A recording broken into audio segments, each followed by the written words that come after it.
Sometimes the journey to parenthood does not go as expected or planned. And when that's the case, it's not uncommon for your mental and emotional health to take a hit. Fortunately, there are things that you can do to support yourself or support a loved one who may be having trouble conceiving, which is why I brought in Ashley Hunt, who is an amazing perinatal therapist, to talk to us all about depression and infertility. So, we're going to dive right into this interview so that you can get this invaluable information. Let's go. Hi there. Thank you Hi, so much for being with me today, Ashley. thank you. Thanks for having me. Oh, yeah, it's a pleasure. Absolute pleasure. So, I've already introduced you and told everyone the tiniest bit about you. I would love it if you would fill in the gaps. Let us know who you are, what you do, all that jazz. Sure, sure. So I'm a trained licensed clinical social worker. So went to social work school, initially worked a lot in the community, got into private practice, loved it. So, and I focus specifically on perinatal mental health. So I'm a perinatal therapist now in practice. Awesome. So, that's a very specific specialty. How did you end Very. up in that world? So I've always worked with women and children in general. Started off in trauma, working in a prosecutor's office, and it just kind of kept going into like homelessness. And then I eventually found myself working at a women's health center and got very much into the perinatal spectrum while I was there. Then I had my own fertility struggles and my interest in perinatal combined with fertility interests. And here I am, perinatal fertility specialist as a therapist. Wow. I feel like the term perinatal gets used quite a bit, but I'm not sure Mhm. people are always sure exactly what it means. What it So, means, can you define that for us? like the entire reproductive spectrum from trying to conceive, pregnancy, all the way up to postpartum.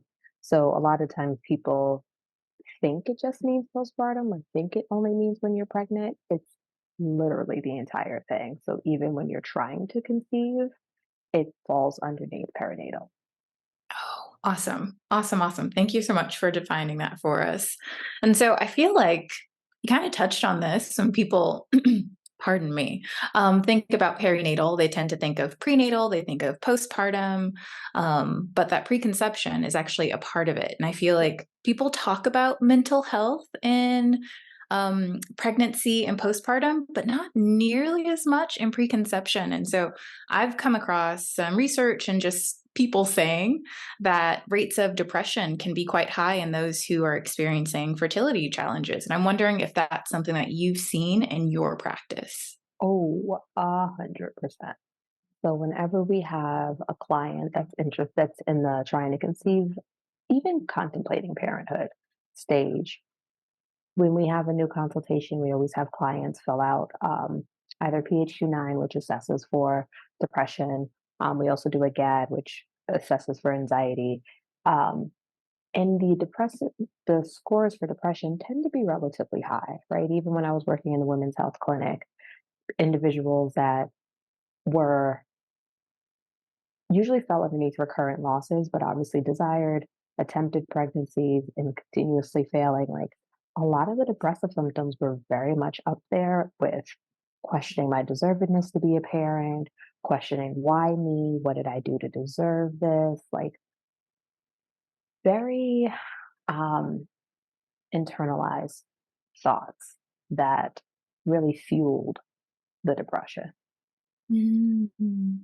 What exactly do you think it is about experiencing fertility challenges that either exacerbates existing depression or contributes to someone developing depression? Um, I infamously blame sex ed in school, infamously all the time. And every single one of my clients are like, yes. And the yes is we were lied to. We were absolutely lied to in sex ed. This whole idea that you can get pregnant by getting coughed on in a nutshell is such a misnomer that like you have and I get it, right? Sex ed was created to reduce teenage pregnancy. Like that was the goal of it. So they don't explain, for example, that women could only get pregnant 1 week out of an entire month. So it's when you start trying to conceive and then you're struggling to conceive, you almost feel like, what just happened? I was told this, I was told that. I'm supposed to be, especially as Black women, hyper fertile. What's going on now? Why am I having a hard time? Yeah. So there's a gap between the expectation and the lived experience. And Oh, oftentimes people are blaming themselves or wondering what's going on. I must be the mhm, problem because I was told this and now mhm, I'm experiencing this. That right, makes tons of sense. right. Tons of Because sense. you never really, I mean, at least I never really heard of the term infertility until I was infertile my daggone self. And I got diagnosed at 31 and I worked in a women's health clinic. You know what I Wow. mean? So it's like, it's really not discussed until it becomes your problem. Hmm. Part of sex ed should be around fertility, and even there's unfortunately a big discrepancy in obstetrics and having a conversation with fertility because it's often viewed as a specialty for a reproductive endocrinologist. So there's often a disconnect even in going to your gynecologist when you're struggling to conceive and how do we transition over to a specialist? Yeah. Oh, there's so many layers there. And I'm sure there are even more things that are contributing to someone's experience with it. Mhm. So, if someone is experiencing infertility, they have been diagnosed with infertility, or they're having difficulty conceiving, what are some of the signs that they may want to look out for? What are some of the signs that their loved ones may want to look out for to determine if they might be experiencing depression? Withdrawal is a big one. Isolating oneself, anhedonia. So when things you typically enjoy in life, you no longer do. You experience less pleasure out of them. If somebody really loves going to the movies and you want to cheer them up, let's go to the movies, and they don't want to, you buy them something and they are not really excited about it. Changes in appetite, and I say changes in appetite because it can go a bunch of different ways, right? I'm one of the uh, depression diet person. If I'm depressed, I lose my appetite entirely. There are some people who overindulge when they're depressed. So it changes in appetite. What's their norm and how is it fluctuating? Changes in sleep. Are you sleeping more? Are you sleeping less? Right? If I'm feeling down, I definitely was sleeping more. There's some people who struggle with insomnia. That can be a symptom of depression. Irritability is a big one that I don't think people realize is a symptom of depression, but irritability is a huge one, and I would say probably one of the leading symptoms when you are struggling with fertility. Mm. Hmm. Yeah, that's not one that I often hear people talk about. I definitely hear people talk about losing an interest in things that they previously found pleasure in. Definitely hear people talk about changes in their sleep habits, but irritability is not one that Oh, I've heard a and lot. it's a super common one, and I think it's not discussed often because people don't recognize that I'm more irritable than what I typically am, right? Because if we talk about regular stressors in life, if we're talking about multiple doctor appointments, which we all know is part of the struggle in the conceive journey, um, I think it's normal for people to go like, "Oh, I'm just tired, I'm just frustrated, I'm just this," and not really recognize, yes, you're all of that because you're probably also struggling with some depression on this journey, and it includes also an inability to focus. So you're given a task, you feel like you can't complete it. Someone's talking to you, you have to ask them to repeat themselves, right? And then we get irritated because it's like, I don't even, I don't even know what you're trying to talk to me about. Leave me alone. So it's a pretty common one. And so if someone is noticing those things in themselves or they're noticing them in like a loved one, what should they do? What's the next right step?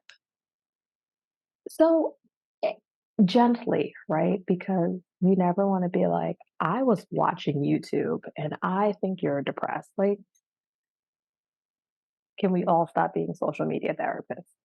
Don't do it because that is a great way to piss somebody off.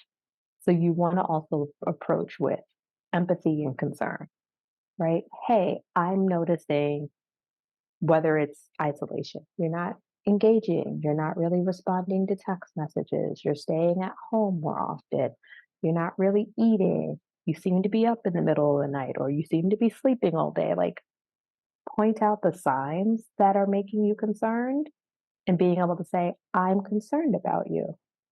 How can I support you? Right? I think sometimes we live in a society where we want to offer solutions. So we do sometimes get people, family members that are like, my cousin, my sister, whoever needs a therapist. And it's like, do they know you contacted us? Because that might not go over too well if they don't know. Right? And it's great to suggest therapy, but you also have to be ready to engage in therapy. And if you're not, it's not going to sit well and it's not going to be helpful. There's so many different things someone like a person can do when they're feeling down, that can also help with the day-to-day mental health struggles. Ooh, I'd love to hear some of those. Do you have some examples of things that people Oh, can do to yes. support themselves? Yeah. So we've all heard self-care, right? And I don't mean the trendy self-care. Like, I love when people are like, "Just take a bubble bath."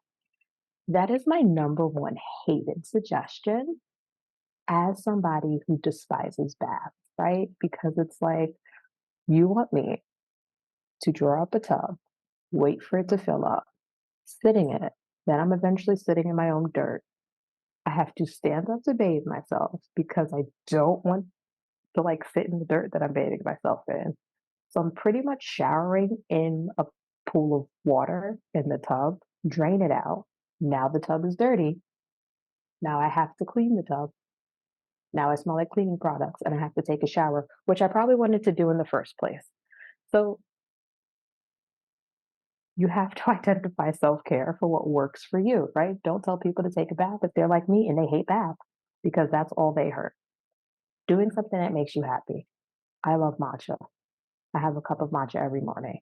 You know, that is a method of self-care that I think goes extremely underrated. What makes you happy in the day to day? Yoga meditation is a great way to manage some depressive symptoms. And I think sometimes people are like, oh, I'm not a yogi, especially in our communities of color, right? It's viewed as like a white person's thing. And I'm like, listen, I'm not a yogi in the sense that I can tell you all the pranas and all of that. Like, I really got into yoga because I used to be a marathon runner and I wanted to stretch. That's how I got into yoga. So I always tell them, like, it's a great way to ground yourself. It's a great way to slow things down. And it's great training wheels for meditation because meditation is actually extremely hard to do. I don't know. I know a few people, but it took a lot of practice to be able to like completely silence your brain. It's hard. Focusing on a position while you're doing yoga, focusing on your breathing while you're doing yoga is a great way to learn how to meditate and how to match movement with breath. So those things are great. I love doing yoga before bed. It helps you sleep better, which then you wake up in a better mood. Um, Going for walks. We're in the Midwest, so like do it now. Time's running out. Like going for walks when it's nice out, getting some vitamin D. Um, yeah, there's just a lot of things that I think go underrated in our day to day. If you're a social person, if you're an extrovert, hang out with somebody. And that doesn't mean go to a club or go to a party. Who is your person? Who do you find comfort in? You can sit on the couch and hang out with them. You can go with them on a walk. If you are an introvert and you like being by yourself, then great, do them by yourself.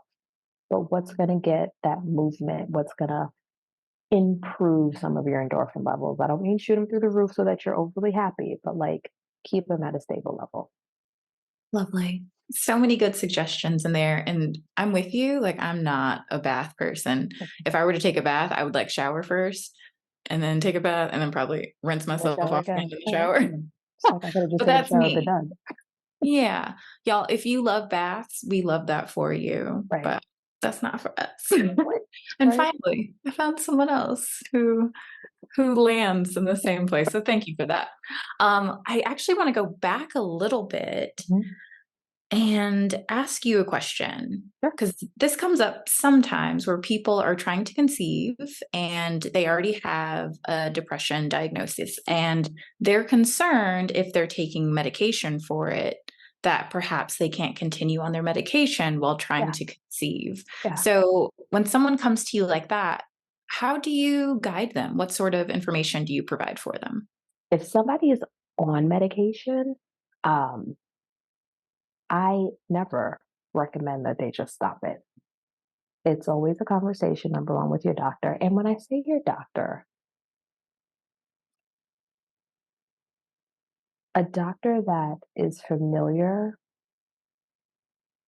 with the trying to conceive journey, that's familiar with whatever medication you might be on, right? Because trying to conceive can look a bunch of different ways. If I'm just on letrozole and Clomid, you probably aren't really considering stopping medication. But if you're on some more heavier hormones, if you're on gonal, colostrum, all those things, like asking questions, probably to your reproductive endocrinologist, the nurse that's handling your case, do these medications interfere? There are also perinatal psychiatrists. They're harder to find, but they exist that you can speak to and ask, is this going to be helpful? Is this going to be safe down the road? Is this going to hinder my journey? But I never recommend stopping because most medications should not be stopped cold turkey anyway. But also, you never tell somebody that has high blood pressure, oh, you're trying to have a baby, stop taking it. Why would we do that with depression medication? It's managing a condition, and that condition needs to continue to be managed. There's so many different meds out there. So even if the one you're on is probably not ideal, there's potentially another one that you can transition onto. Oh, so helpful. So definitely keep everyone in the loop. Mhm. Let everyone know the different providers you're seeing, the different medications you might be taking, and have those conversations with your reproductive endocrinologist. If you can find a perinatal psychiatrist and your pharmacist, like these Yep, are all people who can help you make a decision about what is the right course of action for you. Awesome. exactly. Thank you for that. Welcome. Okay. So, I mean, we could probably camp out at the next question for a little too long. So I'll try to keep it brief. But are there any myths or misconceptions that you would love to see cleared up when it comes to mental health and counseling, especially when it comes to fertility? Okay. We can't fix it, right? There's this belief that we're going to therapy to fix the problem. The therapist is going to fix me. They're going to fix what's wrong with me. That's not what happens, right? Or we're going to know magically. We're not psychic. We only know what you report, and we can only address what you share. But learning how to manage some symptoms, learning how to navigate some struggles you might be having is not necessarily the same as fixing the problem, right? And if I'm struggling with depression and I feel like I can't get out of bed, I'm feeling like I've lost my appetite, yes, we want that to stop. And for sure, going to a therapist, working with them can help that stop, but that doesn't mean you won't wake up in the morning and kind of want to stay in bed. What a therapist might be able to help you do is find the motivation to actually get out of it. The desire might still exist to stay there, but let's talk about some reframing techniques. Let's find some motivation. Let's find some reasons for you to get up and get out. Awesome. Awesome. So I know that after people watch this, they're definitely going to want to connect with you some more. And one of the ways that they can connect with you is by joining our new TTC fertility support group and yoga class, which I will make sure to link to down below. So if you want to learn more about how you can practice yoga with me and receive amazing mental health support from Ashley and Lila, who you'll be meeting later, head down to that link. But beyond that, because there are other ways that people can connect with you, how can they find you, Ashley? Yes, our website, crescentandcrown.com, is probably the best way to reach us. But we are also on Instagram, and our handle is Crescent and Crown Therapy. Wonderful. I will make sure to link to all of that in the description box below. Thank you so much for chatting with me. Absolutely. Thanks for having me.